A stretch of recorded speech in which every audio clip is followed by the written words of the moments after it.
Argentina থেকে যাত্রা করা একটি বিলাসবহুল প্রমোদতরীতে হান্টা ভাইরাসে আক্রান্ত হয়ে ৩ জনের মৃত্যু হয়েছে।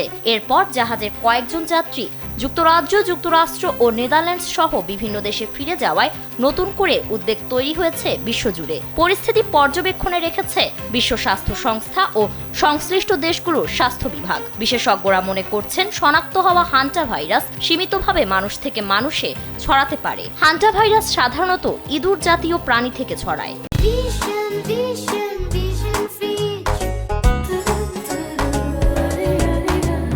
ইঁদুরের প্রস্রাব, মল বা লালার ক্ষুদ্র কণা বাতাসে মিশে গেলে মানুষ শ্বাসের সঙ্গে এই ভাইরাস শরীরে টেনে নিতে পারে।